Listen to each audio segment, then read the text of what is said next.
Hello my love people, welcome back to my YouTube channel.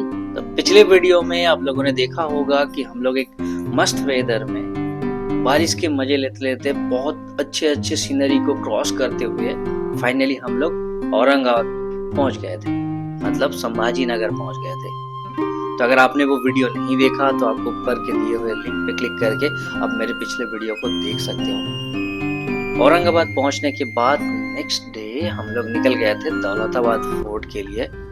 बहुत अच्छे से हम लोगों ने दौलताबाद फोर्ट को एक्सप्लोर किया। अगर उस वीडियो को भी आपने नहीं देखा तो भी ऊपर से दिए हुए लिंक को देख के आप उस वीडियो को देख सकते हो।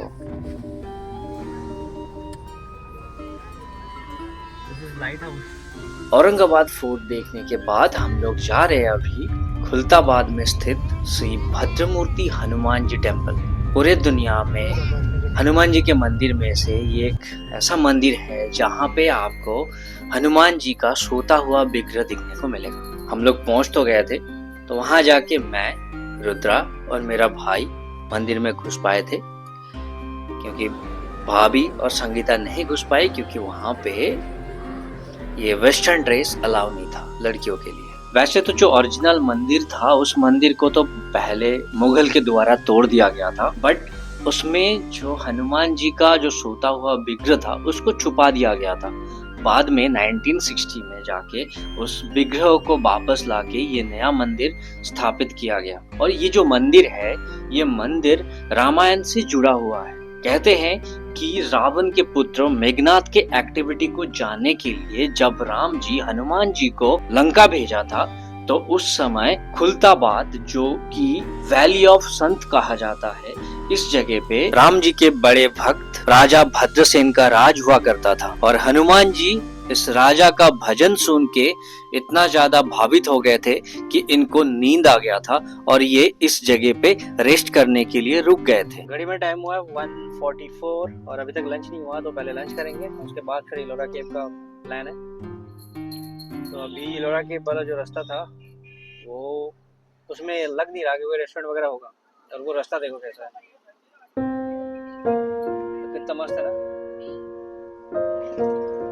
तो अभी हम मिलेंगे लंच पे।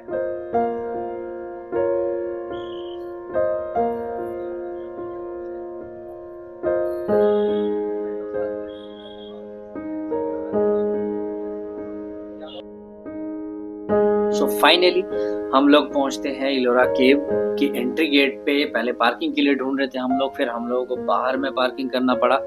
गाड़ी पार्क करके हम लोग फिर एंटर करते हैं 40 रुपए का टिकट लेके इंडियन सिटीजन के लिए, और फॉरेन सिटीजन के लिए है 600 रुपए का टिकट। पहले बता दूं ये कि मेरा जो मेन मोटिव था ना वो था केव नंबर 16 पे। मैं फोकस था 16 के लिए, क्योंकि इलोरा केव का जो मेन अट्रैक्शन जो मुझे लगता है मेरे अपने थॉट्स के हिसाब से वो है कैलाश टेम्पल। और ये मंदिर ना बाहर से बहुत छोटा दिखता है, अगर आप एंट्री गेट से एंटर करोगे तो आपको लगेगा कि ये मंदिर काफी छोटा है, बट ये मंदिर बेसल्ट रॉक से बना हुआ है। रॉक एक ऐसा रॉक होता है जो सबसे ज्यादा हार्ड एंड स्ट्रॉन्ग होता है, जिसको इतनी आसानी से आप तोड़ नहीं सकते, काट नहीं सकते। तो सोचो उस जमाने में लोगों को कितनी मेहनत करनी पड़ी होगी। और माना जाता है कि इस मंदिर को बनाने के लिए 2 लाख टन पत्थर को काट के बनाया गया है ना। सोचने वाली बात। कोकाशा का आर्किटेक्चर जो कि शिव जी के द्वारा दिए गए गाइडेंस से बनाया गया स्ट्रक्चर है। इस टेम्पल को कंप्लीट किया गया था 6th से लेके 10th सेंचुरी के बीच में। राष्ट्रकूट के द्वारा बनाए गए टेम्पल में से एक टेम्पल है जो कि वर्ल्ड के सबसे बड़ा मोनोलिथिक टेम्पल माना जाता है। कैलाश टेम्पल के निर्माण के पीछे कृष्णेश्वर टेम्पल, जो कि 12 ज्योतिर्लिंग में से आखिरी ज्योतिर्लिंग है, इसके साथ एक बहुत बड़ा लिंक रखता है। कहा जाता है कि 8th सेंचुरी में राष्ट्रकूट राजा कृष्णन वन जब बहुत ज्यादा बीमार हो गए थे तो उनके पत्नी इस मंदिर में लॉर्ड शिवा के सामने विश मांगा था कि अगर राजा ठीक हो जाते हैं तो शिव जी के नाम से वो एक बहुत बड़ा मंदिर बनाएंगे, और उस मंदिर का शिखर जब तक कंप्लीट नहीं हो जाता तब तक रानी फास्टिंग में रहेगी। रानी के इसी विश्वास को फुलफिल करने के लिए शिवा खुद सपनों में आए और ये इंस्ट्रक्शन दिया था कि जो टेम्पल का जो आर्किटेक्चर है वो कैसा होगा और उसके साथ साथ इसकी जो बिल्ट होगी वो किस तरीके से होगा, top to bottom, top to down होगा, ताकि रानी बहुत जल्दी मंदिर का जो शिखर है वो देख पाए। और इसी वजह से इस मोनोलिथ टेम्पल को टॉप टू बॉटम पत्थर काट के बनाया गया है।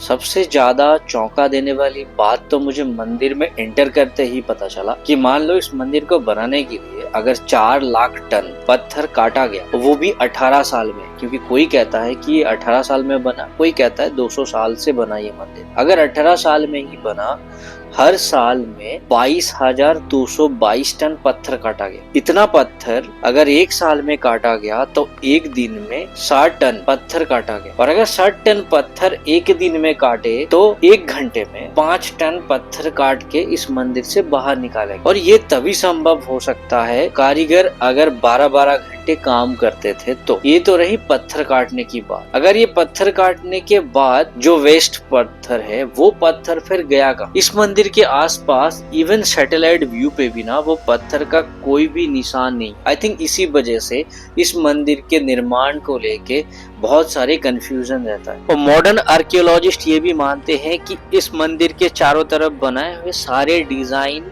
एकदम सटीक है, जहाँ पे कोई गलती की कोई गुंजाइश नहीं है। तो सोचो कि बिना एडवांस टेक्नोलॉजी के हथौड़ा और छेनी से इतना सुंदर नक्शा बनाना, इतना सुंदर डिजाइन करना, वो काबिलियत तारीफ भी है और वो सोचने वाली बात भी है।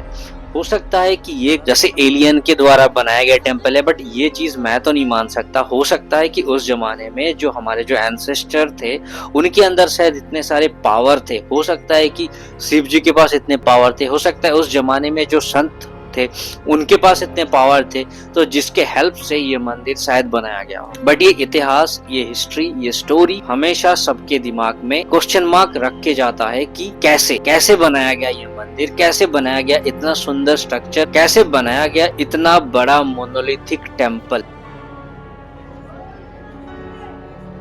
फाइनली हम लोग पहुंचते हैं कैलाश टेम्पल के मेन गर्भगृह पे, और इसके अंदर एक बहुत बड़ा शिवलिंग है।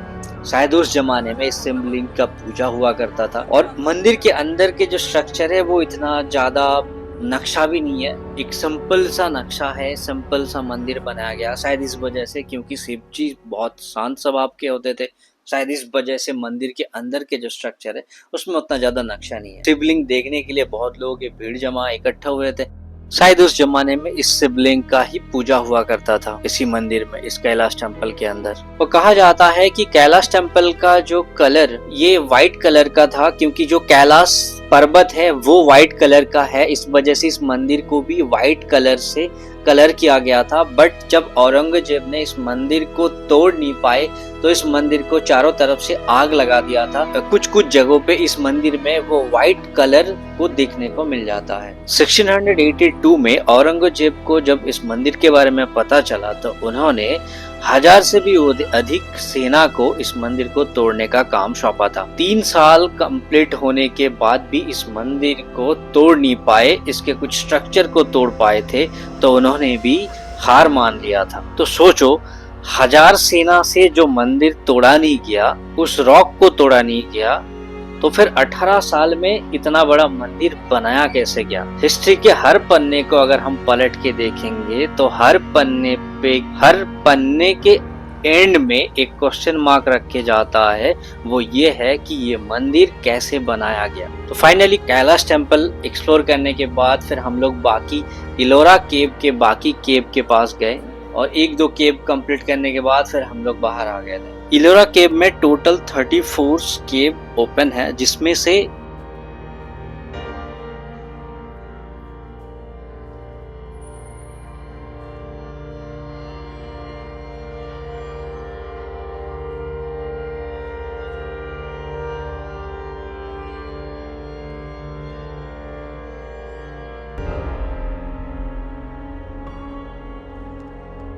नंबर 1 to 12 जो बुद्ध के लिए है, नंबर 13 to 19 जो हिंदू के लिए है, और 30 to 34 जो जैन के लिए बने हुए हैं। वीडियो की शुरुआत में भी मैंने कहा था मेरा मेन मोटिव था कैलाश टेम्पल देखने का, तो मैंने टाइम जो लगाया वो कैलाश टेम्पल में ही लगाया। बाकी 1-2 केव देखने के बाद हम लोग भी नीचे आ गए थे। और कैलाश टेम्पल के बाद एक अच्छा सा मेरे को क्लिप दिखा, ये जो क्लिप है जहाँ से ये वाटरफॉल दिखता है, ये लोकेशन मुझे बहुत ज़्यादा पसंद आया, तो मैं यहाँ पे थोड़ा टाइम स्पेंड किया। और ठंडी ठंडी हवा भी आ रहा था, बहुत तेज धूप था और फिर ये ठंडा हवा यहाँ से महसूस हो रहा था। उसके बाद फिर हम लोग भी उतर गए थे।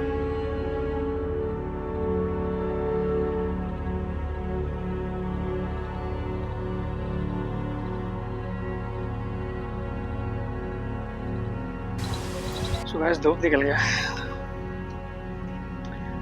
तो धूप निकलने की वजह से हम लोग 27 तक गए, मतलब केव नंबर 27। उसके बाद फिर वापस जा रहे, क्योंकि ये अभी हिंदू का ख़त्म हुआ, फिर नीचे बौद्ध और जैन का है।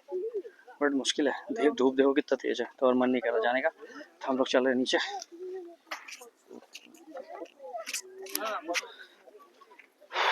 अगर धूप नहीं रहता तो। और एक चीज है, जब आप एलोरा केव को आप एक्सप्लोर करते हो तो आप अपने साथ जो टिकट है, काउंटर से जो आपको टिकट मिलता है वो आपको अपने पास रखना पड़ता है, क्योंकि जब आप एग्जिट करते हो तो उस टिकट को आपको काउंटर में फिर से देना पड़ता है। एग्जिट गेट पे आपको वो सबमिट करना पड़ता है, तभी आपकी एग्जिट हो पाएगी, वरना आप अंदर फंसे रह जाओगे।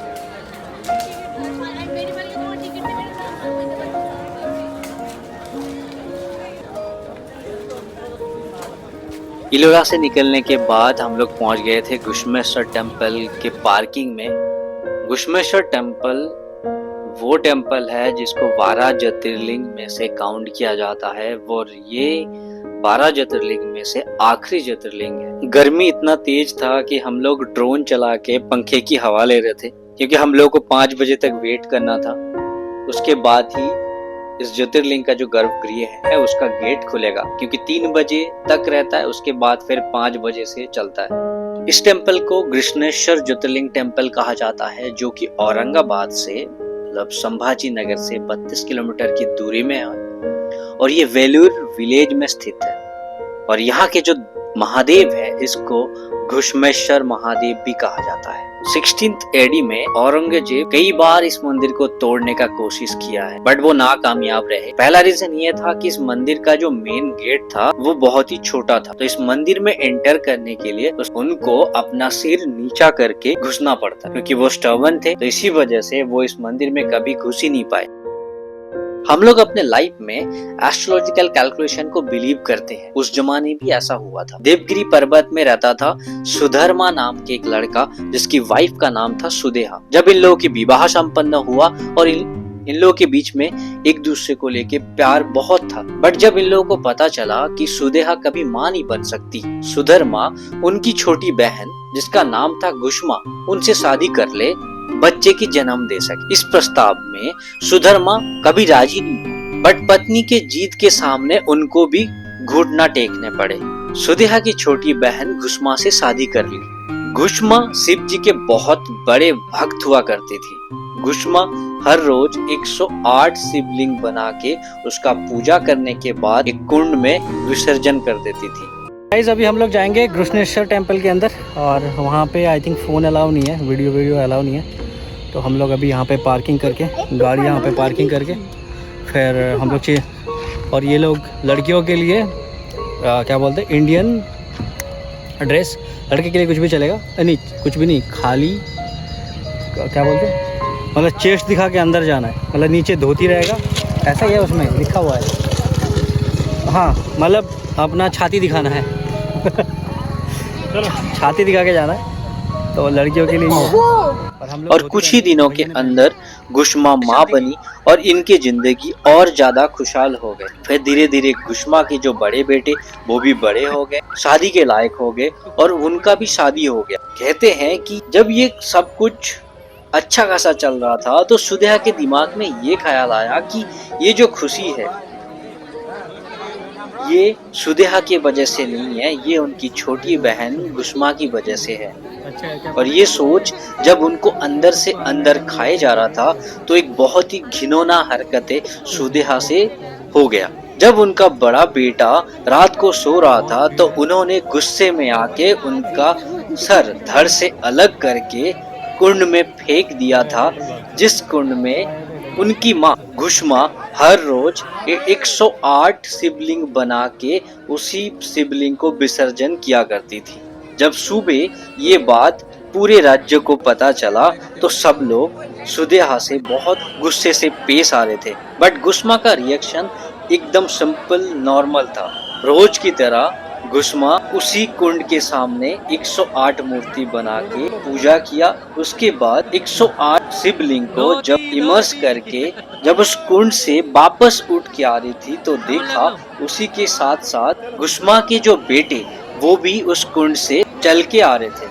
और उसी टाइम कुछ देर बाद शिव जी खुद वहां पे प्रकट हुए। गुस्से के साथ शिव जी भी सुदेहा को कोसने वाले थे, तो तब घुष्मा ने अपने हाथ जोड़ के शिव जी के सामने अपनी बहन के लिए माफी मांगा।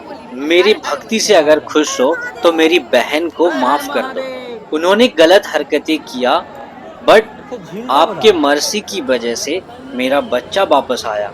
मेरे पास आपके लिए कोई प्रेयर नहीं है, मेरे पास आपके लिए कोई विश नहीं है, बस लोगों की भलाई के लिए आप यहाँ पे रह जाइए। तो तब से उसके बाद से ही शिव जी घुष्मा से खुश होके ज्योतिर्लिंग के रूप में यहाँ पे प्रकट हुए।